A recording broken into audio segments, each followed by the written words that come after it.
Herzlich willkommen in Rayong. Wir sind hier 2 Stunden aus Bajava hergefahren und der kleine Ort hier dient als Ausgangspunkt für Touren zu den 17 Islands. Das ist eine Inselgruppe hier direkt vor der Küste. Es gibt ein paar schöne Strände, man soll schön schnorcheln können. Erster Eindruck, sehr schön. Jetzt schauen wir uns auch mal den kleinen Ort hier ein bisschen an.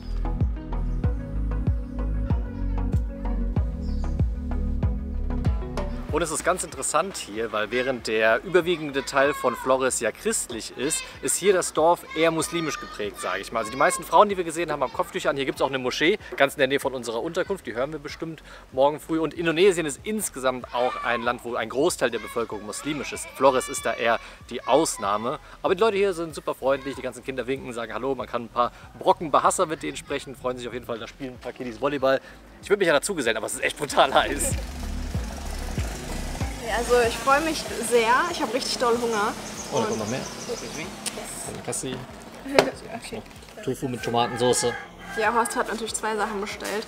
Und wir haben jetzt hier, glaube ich, ein ganz gutes Restaurant gefunden. Ist aber auch eins von 2 Sachen, die wir auf Google Maps gesehen haben. Also es ist jetzt wirklich hier keine richtige Stadt oder so. Es ist sehr, sehr dörflich. Es gibt so ein paar Straßen, ein paar Häuser, einige Unterkünfte und das war es dann auch. Aber wir haben richtig Glück mit unserer Unterkunft und die zeigen wir euch gleich mal.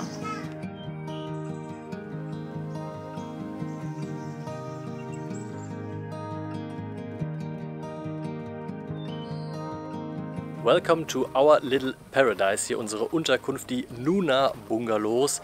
Oh, ihr hört es im Hintergrund, das ist die angesprochene Moschee, die wir dann wahrscheinlich auch morgen früh hören. Aber das gehört in Indonesien einfach mit dazu. Aber unsere Unterkunft hier ist so schön. Einerseits haben wir hier so 6 Bungalows, die hier so aneinandergereiht stehen, die auch von innen richtig schön sind. Also wir haben ein sehr, sehr komfortables Doppelzimmer, ein großes Badezimmer, sogar mit abgetrennter Dusche und auch eine Klimaanlage. Und wir waren jetzt ja ein paar Tage in Bajava, in den Bergen, so auf 1100 Meter. Ich sag mal so, da kicken dann die 30 Grad hier an der Küste ein bisschen anders rein. Da ist man ganz froh, wenn man eine Klimaanlage hat. Und wir zahlen inklusive Frühstück 27 € pro Nacht. Das ist für indonesische Verhältnisse schon ein bisschen teurer. Es gibt ja auch günstigere Sachen, aber das haben wir gesagt. Gönnen wir uns jetzt einfach mal. Und die komplette Anlage ist einfach so schön. Hier so mitten im Grün, überall Palmen. Alles ist einfach grün, da gibt es so eine Schaukel, also sehr, sehr schön. Es gibt nur ein einziges Problem für so Handyopfer wie uns und zwar reicht das WLAN nicht bis in unser Bungalow rein. Und die Lösung dieses Problems, in Anführungszeichen, ist super easy und zwar mit einer SIM-Karte. Wir haben uns wie mittlerweile vor jeder Reise einfach eine eSIM bei Saily geholt. Saily ist ein eSIM-Anbieter, wo es eSIMs für über 200 Reiseziele gibt und die Anwendung ist wirklich super easy. Ihr könnt euch einfach die Saily-App im App Store downloaden, dann euer Reiseziel auswählen und dann verschiedene Datenpakete wählen. Und wenn ihr die eSIM einmal installiert habt, dann verbindet die sich direkt, wenn ihr im Land angekommen seid, nach nur wenigen Minuten automatisch mit dem Netzwerk und ihr seid ab der ersten Minute online. Und neben den Datenplänen für einzelne Länder gibt es auch Datenpläne für ganze Regionen, also hier beispielsweise Asien. Und mit dem integrierten Werbeblocker kannst du bis zu 28,6% der mobilen Daten einsparen. Und wir haben auch einen Rabattcode für euch. Wenn ihr die App runtergeladen habt, könnt ihr bei der Bezahlung einfach den Code BETTERBEYOND eingeben. Dann spart ihr 15% auf eure eSIM. Alternativ haben wir auch einen Link für euch ganz oben in der Videobeschreibung. Da ist dann der Rabattcode automatisch hinterlegt. Und jetzt gucken wir noch ein bisschen, wie das Wetter wird, weil uns hat jemand hier einen schönen Spot zum Sonnenuntergang empfohlen. Und so wie es aktuell aussieht, könnte der ganz schön werden.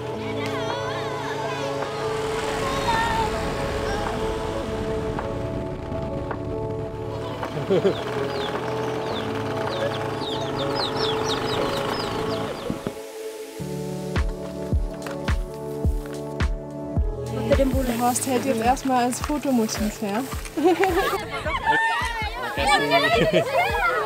Die sind so unfassbar süß, die Leute. Die Indonesier sind die nettesten Menschen auf der Welt. Ist wirklich so. Da vergisst man hier schon fast die Aussicht, für die wir eigentlich hergekommen sind, die aber auch sehr schön ist.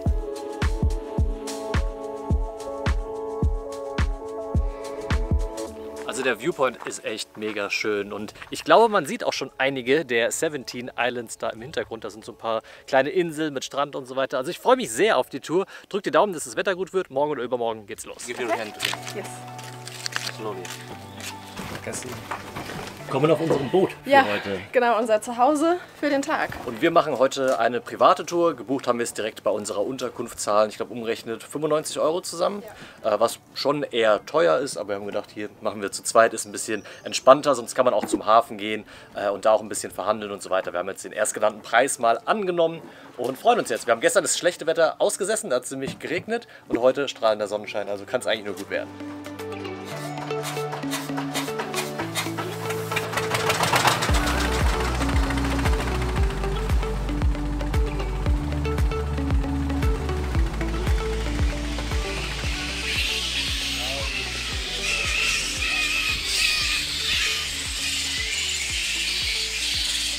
Ich glaube, ihr hört die Geräuschkulisse, es ist wirklich krass, es sind einfach so viele und es sind Flughunde, das heißt, sie sind so ein bisschen größer als Fledermäuse und unser Guide hat auch erzählt, dass hier tatsächlich auch Komodo-Warane leben, allerdings kleiner, als man sie jetzt von Komodo oder Rinka kennt aus dem Komodo-Nationalpark und dass man mir ab und zu einen hier zu Gesicht bekommt, aber ja, krass, was eine Geräuschkulisse das auch einfach ist.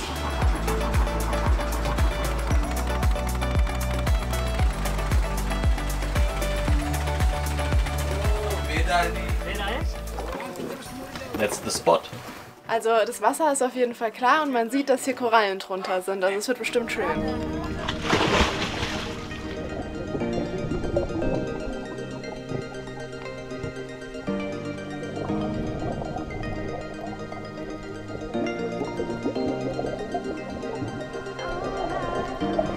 Und? Ist schön. Also sehr viele Korallen, sehr viele Fische. Und unser Guide hat auch ab und zu mal die GoPro genommen und ist abgetaucht. Ich hoffe, das sieht ganz cool aus. Keine Ahnung, auch was sonst noch so passiert, ehrlicherweise. Wir haben jetzt irgendwie keine Itinerary bekommen. Das ist auf jeden Fall ultra chillig. Ich denke mal, irgendwie da vorne sind ein paar Inseln, ein paar Strände. Da geht es mit Sicherheit als nächstes hin.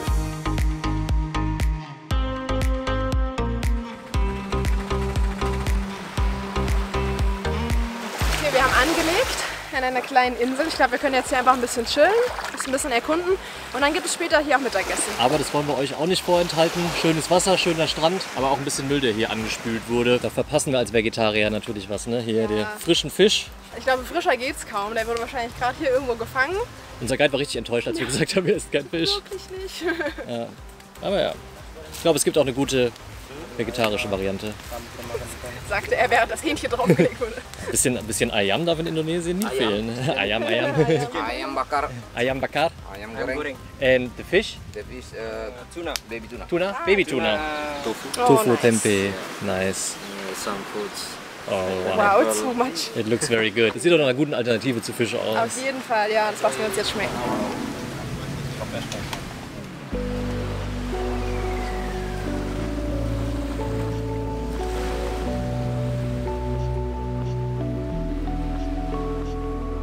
Ein kleines Mittagsschläfchen in der Sonne. Oh, das war so schön.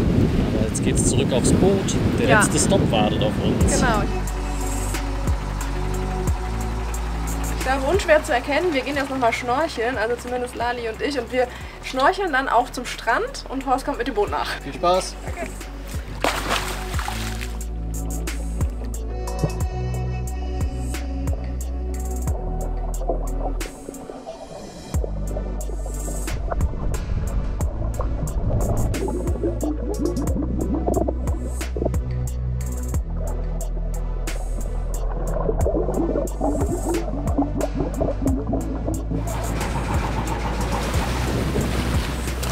Und wie war's?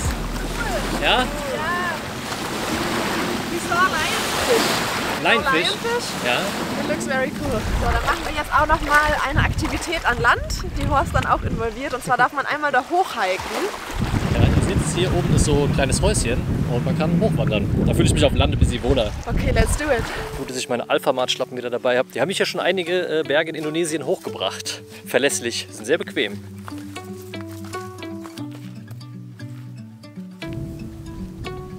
Wow. Mal die Wow, Aussicht. das sieht richtig gut aus mit dem Strand hier direkt Ja. vorne. Ich muss sagen, von oben sehen Strände noch mal immer schöner aus, ne?